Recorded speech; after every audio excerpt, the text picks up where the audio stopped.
klima dyan sa iba, dito po yung maaraw. Pero kanina umaga ay ah, mahangin din. Ano po. Okay? So yun.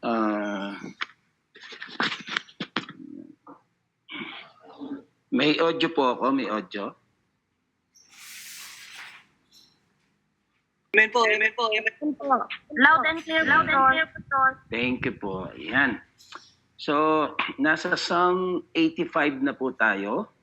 And very timely naman tong topic natin sapagkat last Sunday at mga ilang araw before Sunday ay nakita natin ng malakihang pagkilos ng mga tao laban sa korupsyon. And yun naman po ang dapat. Hindi tayo sa personalities. As much as possible, iniiwasan natin yung kung kanino man tayong politiko, pero hindi ibig sabihin mananahimik tayo patungkol sa ginagawa ng mga tiwaling tagapanguna sa ating bansa, lalo tigit kung nasa matataas silang posisyon. Ngayon pa man po ang layunin ng mga pagkilos na ito ay iisa. Makita natin na ang ating bansa ay mabago, makabangon sa kinasasadlakang kahirapan. And dahil ngayon nakikita natin kung gaano kayaman dapat ang ating bansa at maraming mga masusolusyon problema makatutulong sa nakararami kung ang pera na nawawala ay napapalagay sa mga dapat na kalagyan. So, yun po ang challenge sa atin, mga Kristiyano.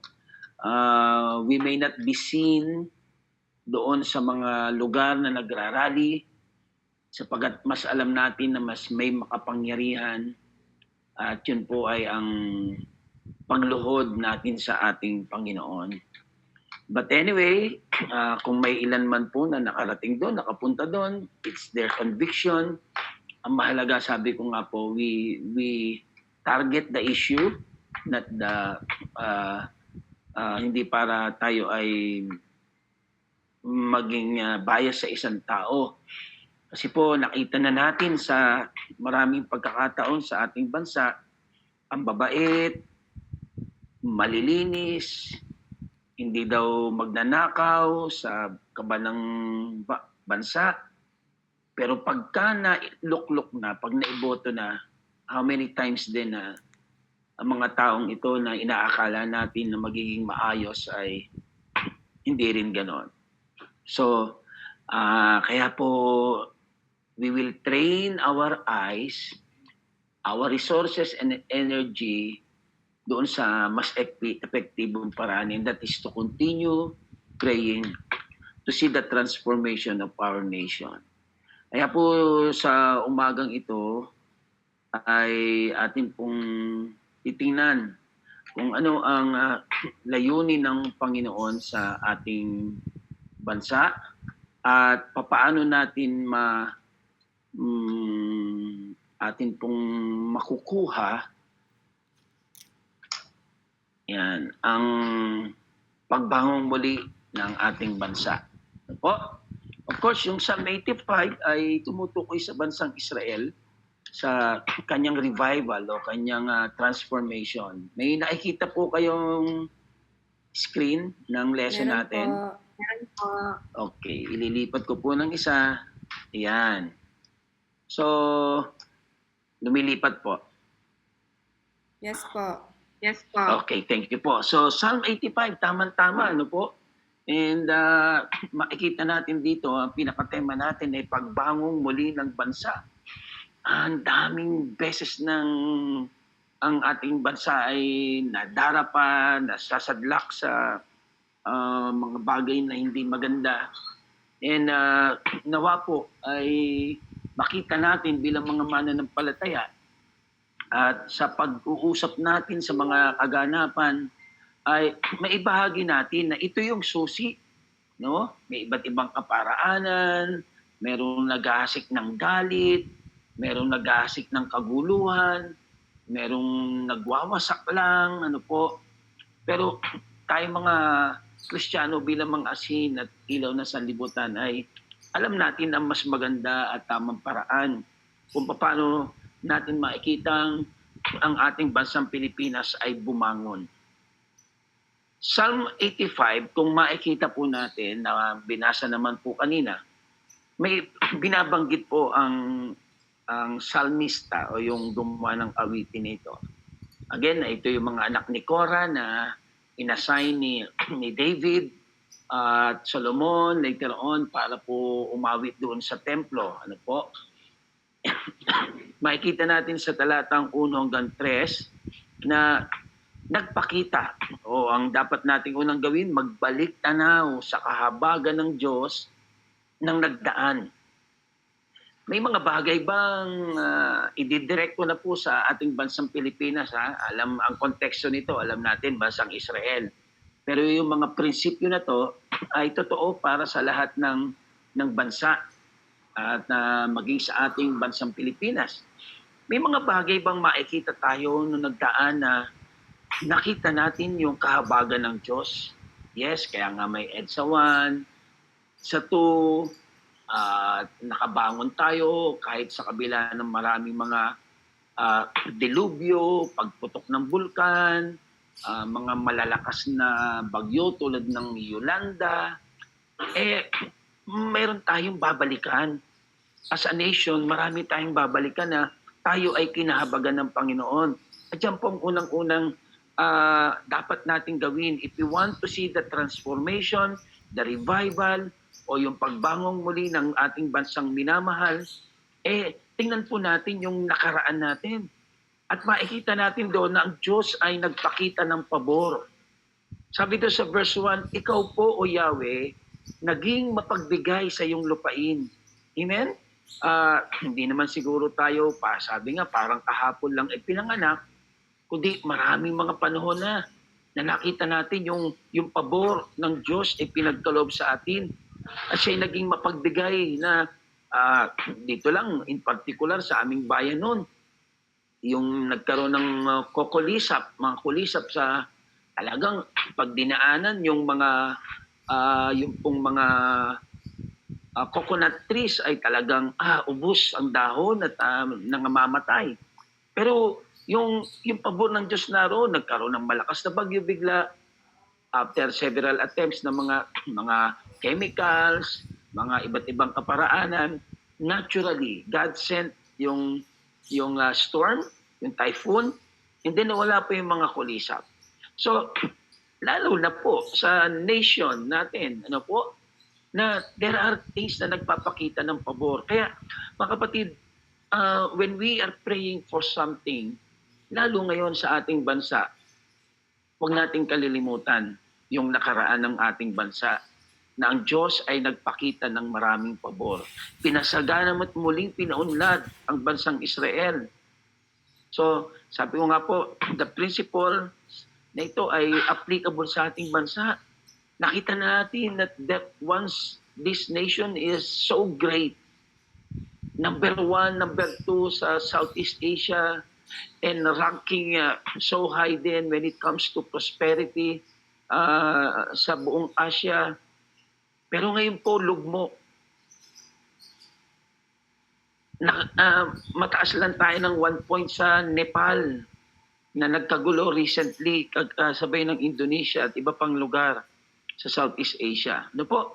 So, tingnan po natin, when we look forward and yung gusto natin magkaroon ng present na kabutihan at kapagbangon ng ating bansa, huwag po natin kalilimutan ng mga pabor na ipinakita ng Diyos para sa atin na nagdaan. Ikalawa, ang Diyos ay nagpatawad. Amen? Yung kasamaan ng mga anak mo, inilimot mong tunay, pinatawad sila sa nagawa nilang mga kasalanan. Wow, praise God. Napakahalaga po na sa paghahanap natin at paghahangad natin na bumangong muli ang ating bansa, bear in mind, dapat lahat ng Pilipino ay patuloy na umaasa na patatawarin tayo ng Panginoon sa mga kasalanan natin. And mga kapatid, hindi magiging apologetic si Pastor when we say kasalanan natin, sapagkat ganun. When we talk about the nation, kahit hindi tayo yung may kasalanan, we identify ourselves. In fact, sabi ng isang author, what's happening to a nation is a reflection of the condition of the church. Kung ano daw po nangyayari sa isang bansa, ito daw ay reflection ng kondisyon ng iglesia. And maaring walang kasalanan doon sa loob ng church na kagaya ng ginagawa ng mga hindi mananampalataya, pero yung pagtahimik, yung pagpapabaya sa kanilang responsibilidad, I'm referring to the church as the salt and light of this world, kailangan po humingi ng tawad sa Panginoon. Kaya it is good to note na mapatawad pa kami ng Panginoon. Alam natin that repentance ay prerequisite para sa kapatawaran and eventually pag-unlad, pagsagana.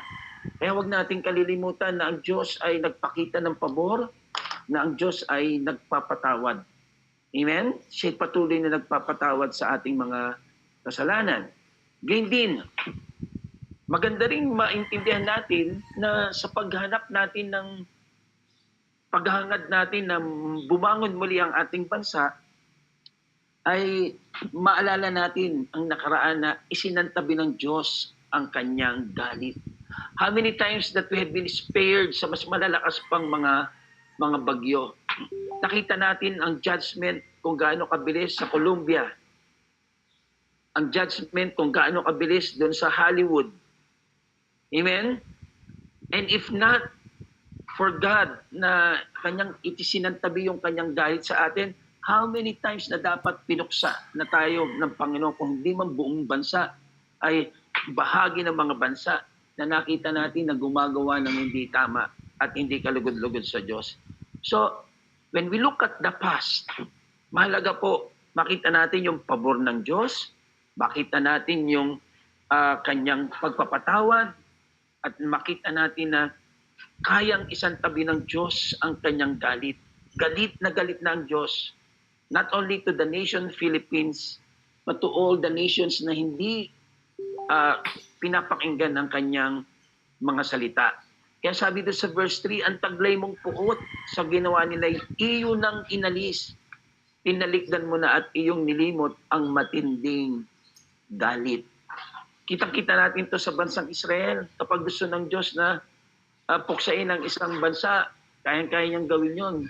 Kapag gusto niyang madisiplina ang Israel, kayang-kaya niyang gawin yon. And gayon din sa ating bansa. If it is not for God's patience towards the Philippines, matagal na pong napuksa, matagal na pong pinarusahan ng Diyos ang bansa.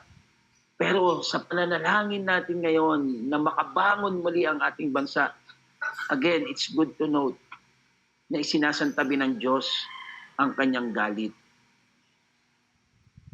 Mapagpahinuhod ang ating Panginoon. Kagaya ng sabi dun sa Panaghoy 3:20, matapos ikwento ni Jeremias yung mga bagay na nginudngud siya ng Diyos, ang ngipin niya ay nabungal, pinapalaso siya, pinahirapan. Sabi ni Jeremiah, pag naaalala niya itong mga bagay nito, yung galit ng Diyos, yung pahirap ng Diyos, sabi ni Propeta Jeremiah, lagi kong naaalala ang mga bagay nito at ako'y labis na napipigati. Gayunman, gayunmay nanunumbalik ang aking pag-asa. When we look at the past, and when we look at these things, verse 22, pag-ibig mo, Yahweh, hindi nagmamaliw, kahabagan mo'y walang kapantay. Ito ay laging sariwa, bawat umaga, katapatan mo'y napagdakila. The same song ay po pwede nating awitin ng paulit-ulit to remind us that yung pabor na binigay ng Panginoon sa atin nung nakaraan, to remind us na isinantabi ng Diyos ang kanyang galit dahil siya'y nagpatawad sa atin. Kaya po, mahalaga mga kapatid, when we want yung revival, when we want yung yung transformation ng bansa natin ngayon, we look back and be reminded of these good deeds, good things, favor ng ating Panginoon. It will develop our faith na kahit makasalanan ng ating bansa, still, patatawarin tayo ng ating Diyos. Amen? Still, ipapakita ng Diyos ang ating pabor. Sabi sa Hebrews 13:8, He is the same yesterday, today, and forever, referring to Jesus and the Father our God. Ang sa Diyos na hindi nagbabago. At ibig sabihin nito, pinatawad niya tayo noon, pwede pa rin niya tayong patawarin ngayon as a nation. Binigyan niya tayo ng pabor noon, papakitaan pa rin niya tayo ng pabor noon. Isinantabi niya ang galit noon, pwede pa rin isantabi ng Diyos ang galit niya ngayon. Amen? And so, we go to our future. Sabi po sa verse 4 to 7 ng awit 85, regarding our present, anong kailangan po natin? We need to pray for transformation, for revival ng ating bansa. Amen? We need to look back at our past, and today, yung present time natin, we need to pray. Anong ipagpe-pray po natin? Sabi sa talatang 4, panumbalikin mo kami, Diyos, ng aming kaligtasan. Ang pagkamuhi sa amin ay iyon ng wakasan. Our prayer should be, Lord, revive us. Not just yung mga politiko, not just the government. We identify ourselves with the sin of these people. Kasi nga po, kung titingnan natin as a nation, we are equally guilty. Bakit po? Hindi lang naman sa gobyerno nangyayaring nakawan, kahit sa church. Di ba? Pag hindi nagbigay ng tapat ng tithes and offering, we are called mga theft, mga thieves. Di po ba? Kapag hindi tayo nagbayad ng tamang tax, nagnanakaw din tayo. Ang pinakasimple nga po, sabi nga noon ng isang mangangaral, and sometimes we are still guilty with this, bumili ka ng isang bagay, hindi ka humingi ng resibo, which is supposed to be, hindi naman talaga hinihingi. Pero pagka, yun daw ang pinaka-simplest form ng corruption, ng pandaraya, yung hindi paghingi ng resibo. Ano po? Kasi nananakawan ang takso. Yung simpleng bagay na yun, we are equally. Kahit maliit na amount yun, ganun din yun. Diyan nagsisimula ang korupsyon sa bahay. Yun yung tinuturo po namin sa aming ginagawa noon when we were under the presidential Office of the Presidential Affairs for Religious Affairs. Ayan po. That yung corruption nagsisimula sa bahay, paano po yun? Yung bata, pag may ginawang maganda at binigyan mo ng pabuya, reward yon. Na regalo, reward yon. Pero yung bata, pag wala pang ginagawa at binigyan mo na para gawin ng isang bagay, suhol yon. Bribery yon. Amen? So, mache-check po tayo dito. Kaya, Lord, panumbalikin mo kami. Hindi lang yan. Sometimes, bato tayo ng bato sa mga grabe naman talaga eh. Banal na galit talaga yung naghihirap ang bansa, lubog sa baha. Pero hindi lang to flood control. Since time immemorial. At totoo naman, sorry sa mga ako ay naglingkod ako sa ilalim ng Presidential Advisor nga for Religious Affairs under Pangulong Duterte, pero meron ding corruption noon. Yung family at kahit sa lahat. Kami nga po ay napagbigyan ng isang beses na gumawa ng wall ng isang paaralan. Nandun din ang korupsyon, kaya hindi na kami umulit. Amen? Kaya po, Lord, our prayer, when we talk about the present, we need to pray. And our prayer, Lord, panumbalikin mo kami, revive us. at wakasan ang galit sa amin. Amen? Ikalwa po, sabi sa verse 5, ang pagkagalit mo po sa amin wala bang hangganan? Di na ba lulubag, di ba matatapos ang galit mong iyan? Spare us from your wrath, O God. Spare us sa pagkagalit mo sa bansang ito. And then, our prayer should be, ibangon kami upang mapuno ng galak. Yan. Ang resulta ng lahat ng ito, ng mga rally na ito, makikita natin na kung ito'y sa Diyos, dahil later on, it will bring us joy. Yung tunay na transformation ay magdudulot ng pag-aalakan. Ang sabi ng salita ng Diyos, righteousness exalts a nation, but sin is a disgrace. Di ba? Kapag kasalanan din ang ipapalit, galit ang ipapalit doon sa mga korap na yan, walang patutunguhan. But when righteousness ay nagahari sa isang bansa, ang mga tao ay nagbubunyi. Pagka ang matuwid ang nagahari, ang mga tao ay nagbubunyi. That's why our prayer is, Lord, ibangon mo kami. Sana ibalik mo ang nawalang lakas. At kami lingkod mo ay pupurihin ka na taglay ang dala. Amen? So we pray na panumbalikin tayo, ibangon tayong mali, and then we pray also during this time, this present time, na ipakita ang wagas na pag-ibig, igawad ang pagliligtas. Sabi sa verse 7, kaya ngayon Yahweh, ipakita mo na ang pag-ibig mong wagas, kami ay lingapin at sa kahirapan ay iyong iligtas. Ibalik man o hindi ang mga jet planes na yan na bilyon-bilyong dollars, ang mga sasakyan ng mga diskaya. Si Bryce Hernandez ay nagbalik na ng isang sasakyan.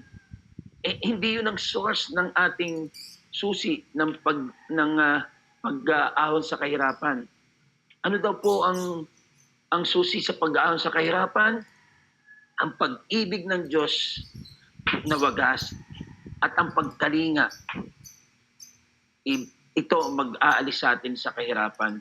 That's why our prayer should be, Lord, revive us, transform us, and show us your love and your mercy.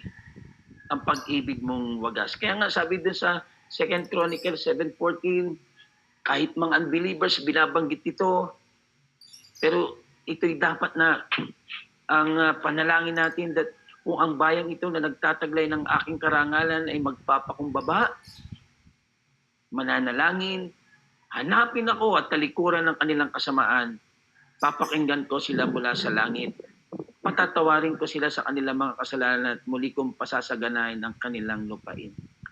Sabi ko nga po, nakatuon ang pansin natin sa mga politiko na nagnanakaw. Nakakalungkot din na ang dami mga Kristiyano rin ang hindi naniniwala na si ganito ay kasama sa pagnanakaw. Talagang ipinakikipaglaban pa. Nakalulungkot din. Then, kung walang maituturo na ganoon o kung walang masasabi, walang pag-amin na may corruption, how can we ask forgiveness? Samantalang ang sabi ng Panginoon, magpakumbaba, manalangin, hanapin at talikuran ang kanilang kasamaan. If we are in denial, or if we just look at those people na sila lang may kasalanan, how can we ask forgiveness? How can we say na tatalikuran natin ang ating kasamaan? But if we shall humble ourselves before God, patatawarin tayo ng Panginoon sa ating mga kasalanan at muling pasasaganain ang ating lupain. So the key to transformation, to revival of a nation is to humble ourselves before God. That we pray.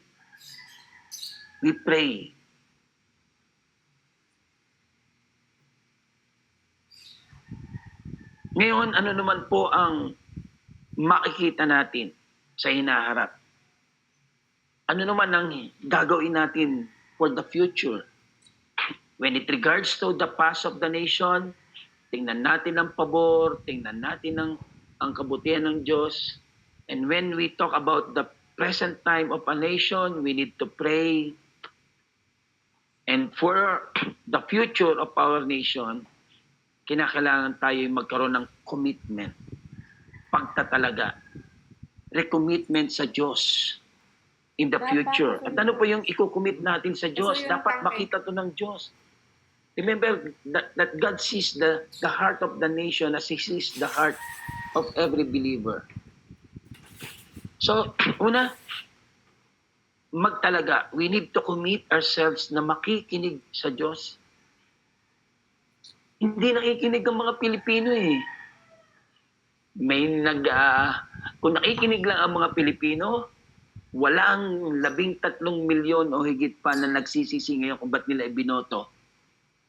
Oo, sorry po baka yung iba hindi pa rin nagsisisi at wala sila nakikitang masama sa gobyerno ngayon.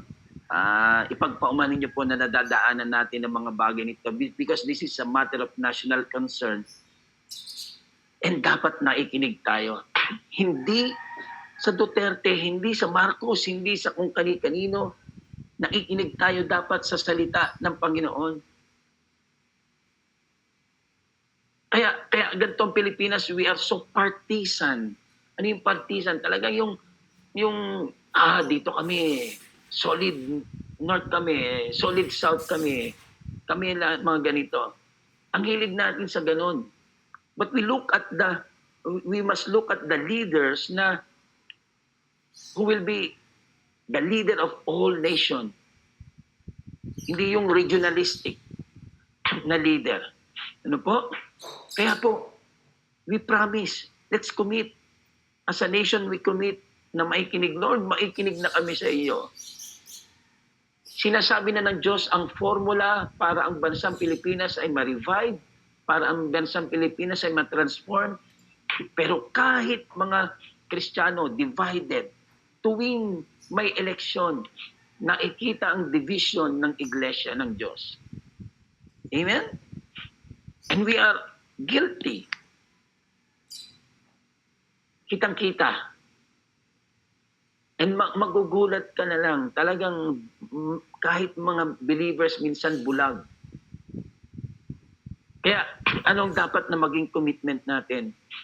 That when the time comes that our God, sa mga panahong ito, ang Diyos ay nangungusap, we commit, Lord, makikinig po kami sa iyo. Maikinig po kami sa iyo. Without the guidance of the voice of God and the Holy Spirit's conviction, we cannot hear God. Kaya dapat po, let's commit ng paikinig sa Diyos. And then let's commit also na hindi na tayo babalik sa gawang masama. And let us start sa ating mga sariling buhay, sa ating sariling pamilya, sa ating sariling iglesia, community, na hindi na natin gagawin yung mga gawang masama. And if we want the nation na hindi na bumalik sa prostitution, corruption, the Filipino people, every Christian should be the salt and light. Ano yung ilaw? Sinisindihan, pero sabi ng God, huwag itago. Kailangang makita nila. Niliwanag. Ano yung asin? Hindi itinatapon doon sa daanan para yurapan lang. Kita niyo po si Charlie Kirk. He gave his life for the sake ng mga estudyante at ng salita ng ating Panginoon. He became the light and the salt. His life, although 31 years old pa lang siya, ay dadaigin pa yung mga nabuhay, ng 60 na 80 na mga mananampalataya na buhay ng 80 taon sa impact. So it doesn't matter kung gaano kahaba tayo naglilingkod, but the question is, how do we impact the lives of other people? What is the impact that we are creating sa buhay ng ibang mga tao? So, sabi sa talatang 8, sinasabi niya ang mga lingkod niya ay maging payapa kung magsisisi at hindi na babalik sa gawang masama. Let this be a commitment first of the church, and the nation shall follow. Naniniwala po ba kayo doon? Na tayong una? Na tayo mga ngako, magkukumit sa Lord, hindi na kami babalik sa mga gawang masama. This will be the turning point of the nation. Amen? And then, we shall commit also to fear God. Sabi sa verse 9, ang nagpaparangal sa pangalan niya ay kanyang ililigtas. Sa ating lupain ay mananatili ang kanyang paglingap.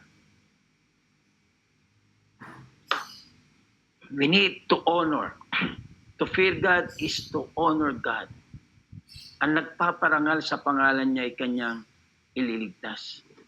If this nation wants to be revived and be transformed, kailangang buhayin muna at upang magbago, dapat po magkaroon ng takot sa Diyos sa mga tao. I still believe na mangyayari ang mga prophecies sa ating bansa that the Philippines shall be a launching pad of missionaries. And for that to happen, the Philippines will have a testimony that it shall prosper. Pasasaganayin ng Diyos ang bansa. Siyempre, damay ang mga Pilipino doon. Masagana ang bansa, masagana ang mga Pilipino. And the churches will start sending missionaries.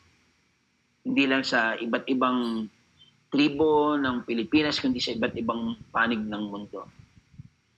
And how are we going to do that? We commit to listen to God.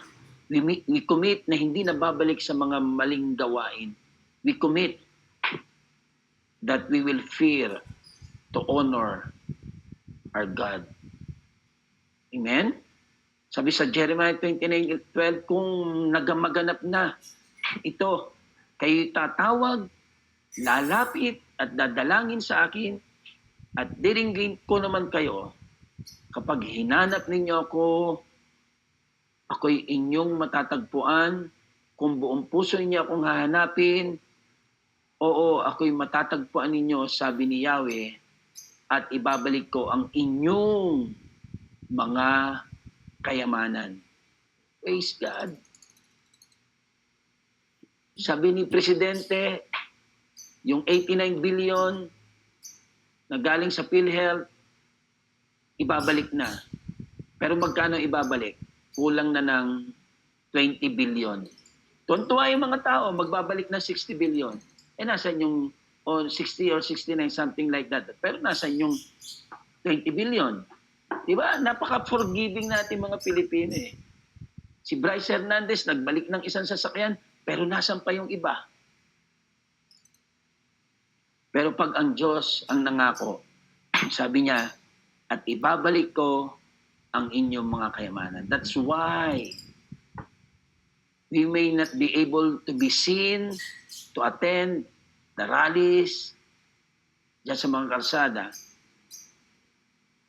Ang malaga, makita tayo ng Diyos na tayo na sa ating mga kwarto, mga bahay-sambahan, nananalangin.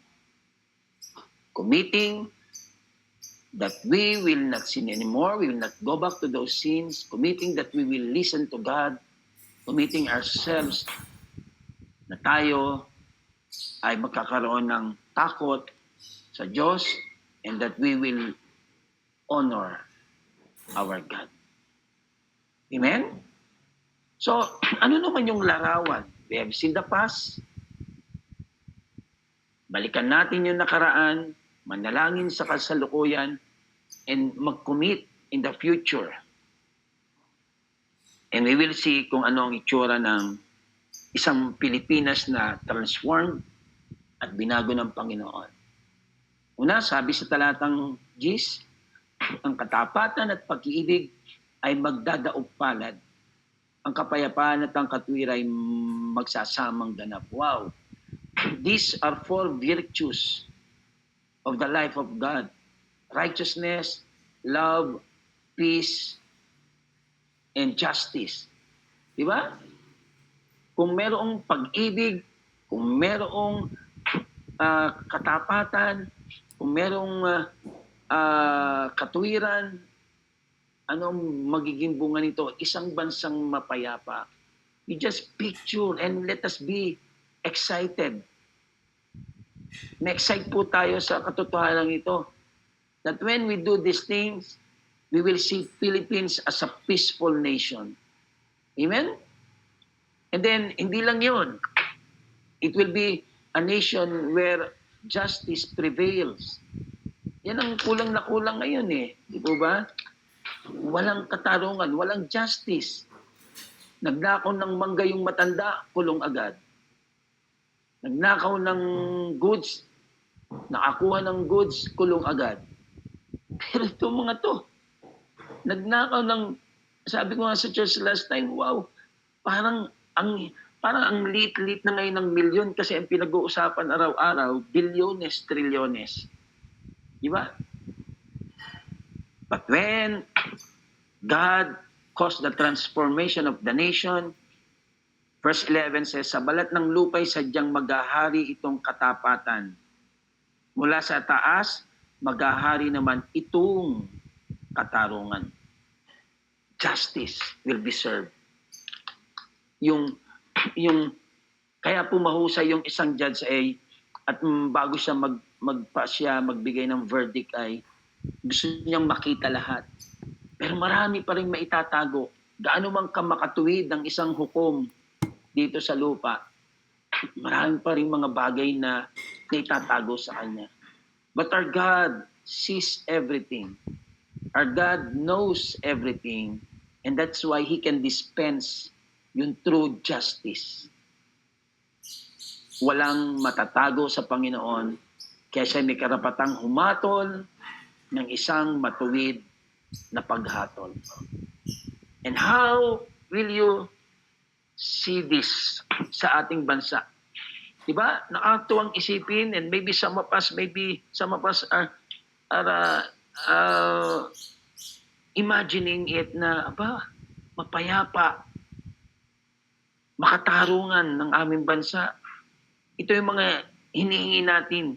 Sabi sa verse 13, ang katarungan ay mauna sa kanyang daraanan, kanyang mga yapak magiging bakas na kanilang susundan. Di ba? We are praying justice, justice pagkatapos na ng krimen o ng isang bagay na hindi maganda nangyari. Pero ang katarungan ay mauuna sa kanyang daraanan.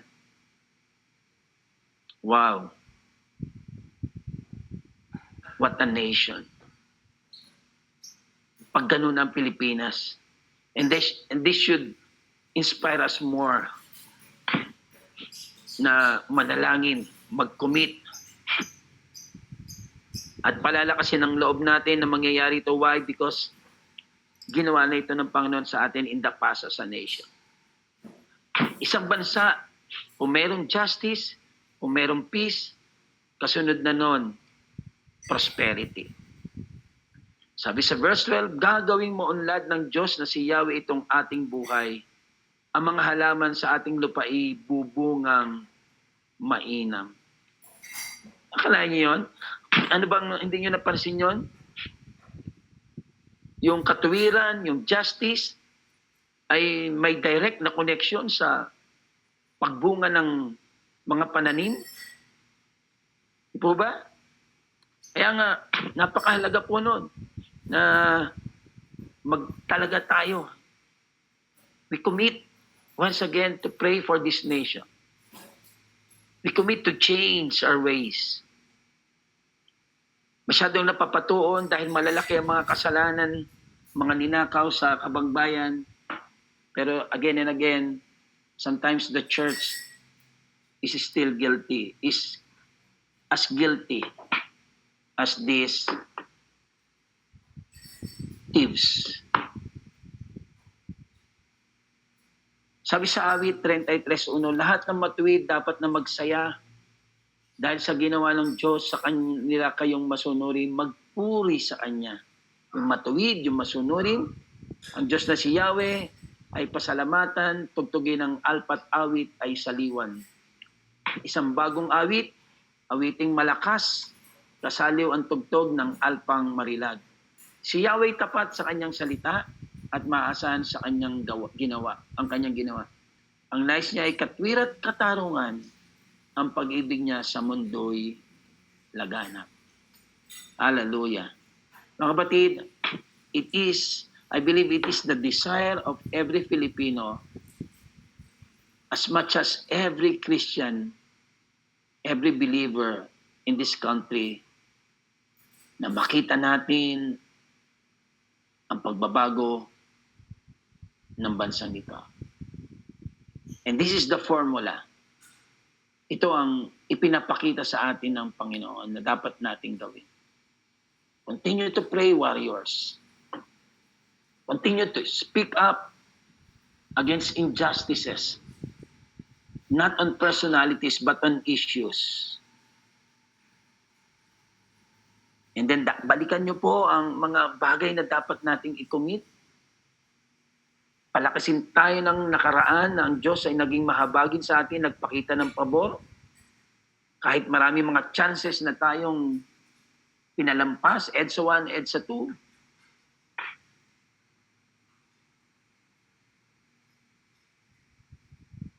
And we will see the transformation of this nation. Sana bago dumating ang Panginoon ay makita natin ang mga bagay nito. Although, wala namang masama kung dumating na ang Panginoon at eventually makita natin ang paghaharing walang kasalanan, ang 1,000 taon na paghaharing kasama tayo ng Panginoon. But for the sake of the glorious name of God, it is my prayer that we see the transformation of this nation, the turnaround of this nation, bago man lang dumating ang ating Panginoon. Because that, I believe, would bring souls, more souls to Christ. Pagpalain po tayo ng Panginoon sa umagang ito. At huwag tayong magwalang bahala sa nangyayari sa ating bansa. For the sake of our children and for the glory of the name of our Lord. Salamat po, Panginoon, sa mga sandaling ito. Salamat po sa mga salita mo na pinagkaloob mo po sa amin. Very timely talaga ang iyong mga salita, Diyos. And I thank you, Father God, for reminding us na merong pag-asa ang aming bansa.